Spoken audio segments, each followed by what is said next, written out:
भाई का कत्ल कैसे हुआ था? आ रहा था वापस घर में दूध लेके, लड़का जाहद है, उसने भाई को कत्ल कर दिया। भारी रिश्वत लेके बंदे को कभी किसी डेरे पे सुला देते थे, कभी किसी डेरे पे।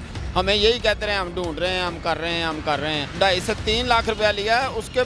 जो उसका नीचे वो लिखने वाला है ना, उसको राइटर को 50,000 रुपया अलग दिया है। जब मैंने उसके खिलाफ वीडियो वायरल की तो आपको पता है फिर पुलिस वाले क्या क्या हथकंडे इस्तेमाल करते हैं। वो मुझ पर कातलाना हमले करवाए गए, बल्कि हत्या के इतना उन्होंने किया कि उन्होंने CIA मेरे घर में रेड करवा दी, CIA की। अस्सलाम वालेकुम नाज़रीन, मैं हूं कदीर खान और आप देख रहे हैं उर्दू वायरल। नाज़रीन, फिरोजवाला DSP दफ्तर के बाहर मौजूद हूँ। थाना फैक्ट्री एरिया में एक 302 का मुकदमा दर्ज हुआ।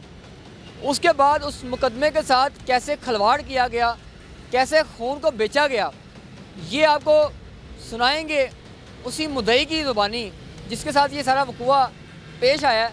मुझे बताएं क्या हुआ था, भाई का कत्ल कैसे हुआ था? भाई अपने खेतों से आ रहा था वापस घर में दूध लेके, तो लड़का जाहद है, उसने भाई को कत्ल कर दिया।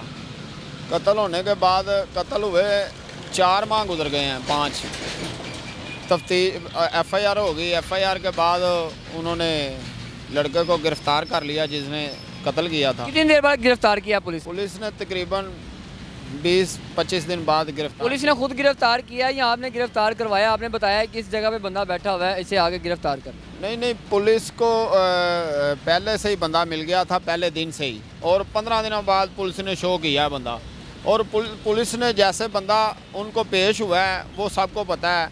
और भारी रिश्वत लेके बंदे को कभी किसी डेरे पे सुला देते थे, कभी किसी डेरे पे तोहफ़्ज़ देते रहे हैं। तो 15 दिन गिरफ्तार करने के बाद 15 दिन उसे प्रोटोकॉल देते रहे हैं, प्राइवेट जगहों पे रख के उसे प्रोटोकॉल देते रहे हैं। ये 100% श्योर बात है कि प्राइवेट जगहों पे रख के बंदे को तोहफ़्ज़ देते रहे हैं। हमें यही कहते रहे हम ढूंढ रहे हैं, हम कर रहे हैं, हम कर रहे हैं।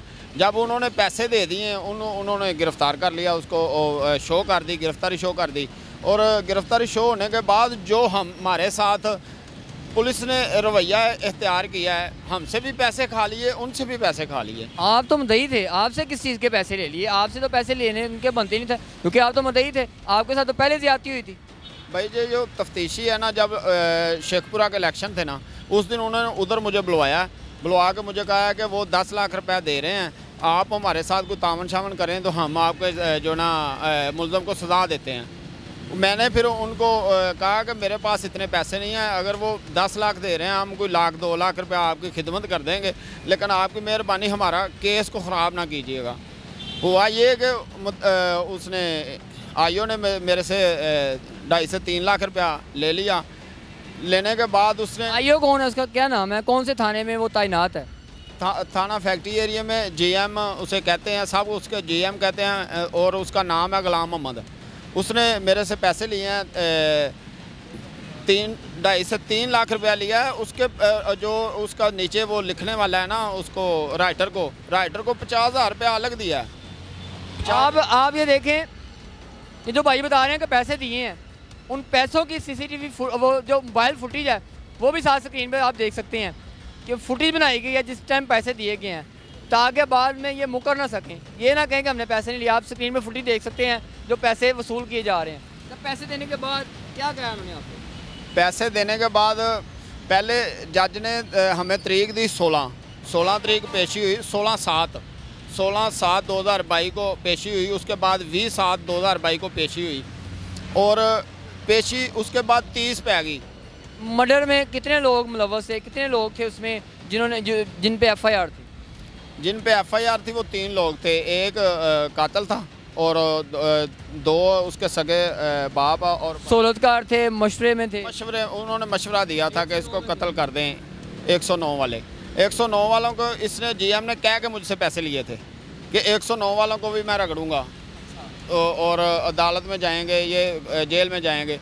इनसे पैसे लेके उनने 16 तारीख जब पड़ी है ना, 16/8 को उसने ज़िमनियाँ ही चेंज कर दी। पहले उसने एक ज़िमनी में लिखा, उनको गुनाहगार लिखा, बाद में उसने बेगुनाह लिख दिया।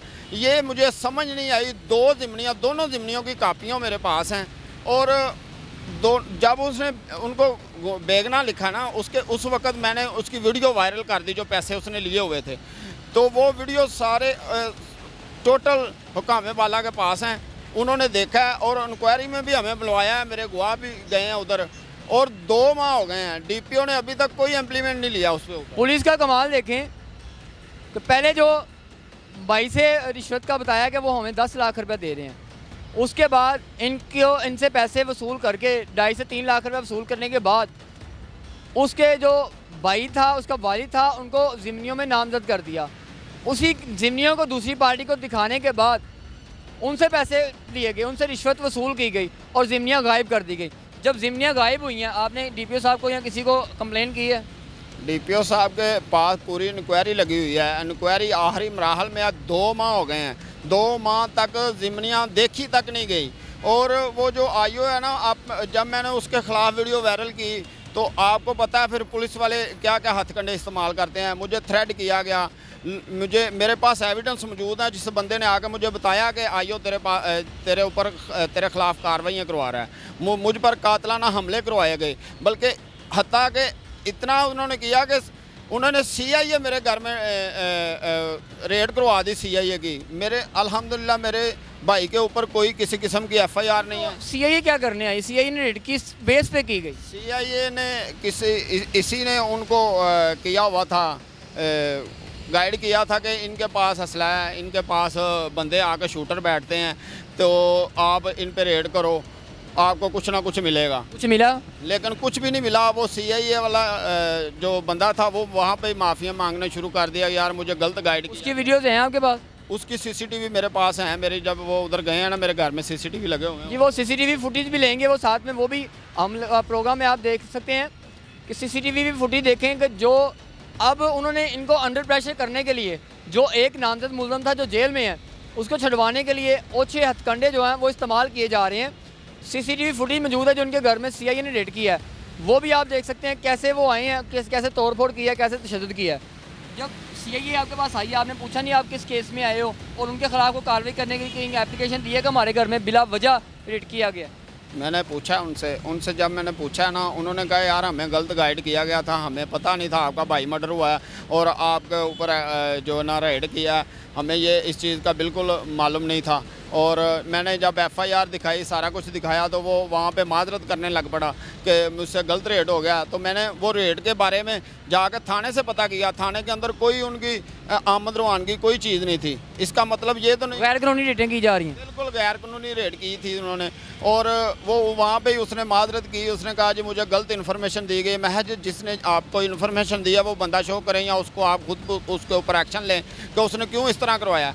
और दूसरी बात यह है, 2-3 माह हो गए हैं एसपी इन्वेस्टिगेशन के हमारी तफ्तीश को चेंज कर दिया है। जो बंदे ने पैसे लिए थे, दोबारा वो बंदा मिसलें लेके अदालत में आके वो टेम्परिंग कर रहा है, टेप से उस टेप से ना मिसल के ऊपर से कोई ना कोई चीज़ उठा रहा है, वो टेम्परिंग कर रहा है। ठीक है, एक तो उसने हमारा पहले ही 109 वाले मुल्ज़मों को बेगना कर दिया, डबल मिसल लिख के, डबल ज़िमनी लिख के।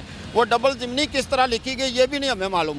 दूसरा उसने टेम्परिंग कर दी, उसको टेम्परिंग करने के बाद वो जो ना तफ्तीश चेंज का मैंने दरख्वास्त दे दी। मैं 1 माह पूरा जलील हुआ हूँ डीपीओ ऑफिस में, और मेरे पास कार गाड़ियाँ मौजूद हैं कि भाई कि तफ्तीश किस दिन मेरी चेंज होगी, किस दिन होगा। डीएसपी के पास एसपी के पास 3 दिन 3 पेशियाँ हम गए हैं, और तीसरी पेशी पे उन्होंने कहा आपका ना वो तफ्तीश चेंज कर दिया।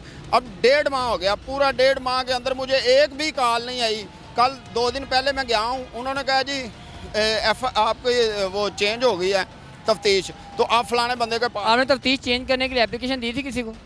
मैंने एसपी इन्वेस्टिगेशन को एप्लीकेशन। अब आप सेटिस्फाई हैं, मुतमीन है जिसके पास एप्लीकेशन अपना जो तफ्तीश गई है कि वो तफ्तीश ठीक कर रहा है? नहीं, कोई नहीं, अभी तक मुझे उनकी तरफ से फ़ोन भी नहीं आया, बल्कि मैंने 4 दफ़ा उनसे रब्ता कर चुका हूँ।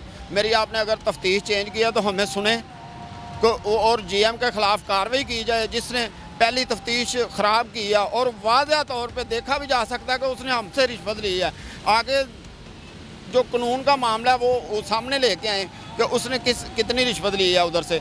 उसने हमारे केस को ख़राब करने की कोशिश की है। और मुद्दइयों के साथ मिलकर मेरे ऊपर कातलाना हमले भी करवाए हैं। आप डीपी ऑफिस भी गए, डीएसपी के पास भी गए, एसपी के पास भी गए, किसी ने आपकी बात नहीं सुनी, आपको इंसाफ नहीं मिला। किससे अब आपको उम्मीद है कि आपको अदलिया इंसाफ देगी या आपको आला हकाम इंसाफ देंगे? किससे आप इंसाफ के लिए अपील करेंगे? अब हम इंसाफ की अपील आईजी साहब से करेंगे और आईजी साहब के बाद हम कोर्ट का दरवाज़ा खटखटाएंगे। और सबसे बड़ी बात आपको ये बताऊं कि दो से ढाई माह हो गए हैं मैंने एंटी करप्शन में दरखास्त दी हुई है। एंटी करप्शन से मुझे किसी किस्म की कोई कॉल नहीं। वहाँ भी मामला ठप कर दिया गया। मैं गया हूँ उधर, वहाँ पे भी मामला ठप कर दिया गया। बल्कि एंटी करप्शन शेखपुरा जब मैं गया हूँ तो उसके जो नीचे वाला रीडर था उसने कहा यार आप ऐसा करें स्टाम्प पे उस पर सुलह कर लें, आधे पैसे आप रख लेना, आधे मैं रख लूँगा। उधर अब्दुल्ला पाशा लगा हुआ, उसके नीचे जो बंदा बैठता है। हमने कहा नहीं, मैंने फिर लाहौर एंटी करप्शन में दरखास्त दी थी, वो वहाँ पे कोई मेरा इम्प्लीमेंट नहीं हुआ, कोई नहीं, किसी ने बुलाया ही नहीं, कोई सुन ही नहीं रहा। क्योंकि उसमें ना पुलिस वाले की मदद करना चाह रहे हैं, कोई किसी पे एक्शन नहीं लेना चाह रहा, क्योंकि सब एक दूसरे के काने हैं, ठीक है, सब एक दूसरे को बचाने में लगे हुए हैं, कोई इंसाफ की अपील नहीं है। उसके बाद मैं अब जो लाहे अमल करूँगा, डीआईजी को एक दरखास्त देनी है मैंने, वो मैंने लिखी हुई है, मैं देने जा रहा था आपके प्रोग्राम में। अच्छा, वो डीआईजी को दरखास्त दे के उसके बाद मैंने कोर्ट का दरवाज़ा खटकाना है। उसके बाद मैंने एहतजाज का जो ना मेरा राइट बनता है एहतजाज करने का, मैं सारे डायरी नंबर वहाँ पे एसपी साहब को, उधर डीआईजी साहब को लगा के दूंगा कि यहाँ पे मैंने दरखास्तें दी हैं, मेरी कोई सुनवाई नहीं हुई। उसके बाद मैं कोर्ट में भी इसके खिलाफ रिट करूँगा।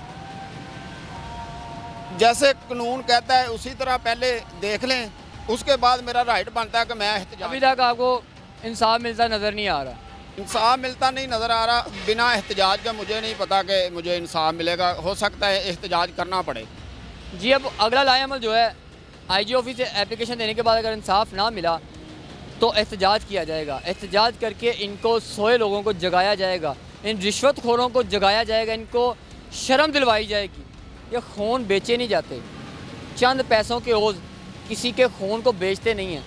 सब इंस्पेक्टर गुलाम मोहम्मद की आपने बात सुनी, उन्होंने कैसे करप्शन की, रिश्वत ली, और इनको पहले बताया 10 लाख रुपये हमें रिश्वत मिल रही है। 10 लाख का बता के इनसे भी ले ली गई, उधर से भी ले ली गई, मामले को गोल करने की कोशिश की गई। एंटी करप्शन भी मामले को गोल करने की कोशिश कर रहा है। सब ये जो पूरा अमला ही है, ये सब करप्शन में मिक्स मिला हुआ है, जिसकी वजह से लोगों को इंसाफ नहीं मिल रहा।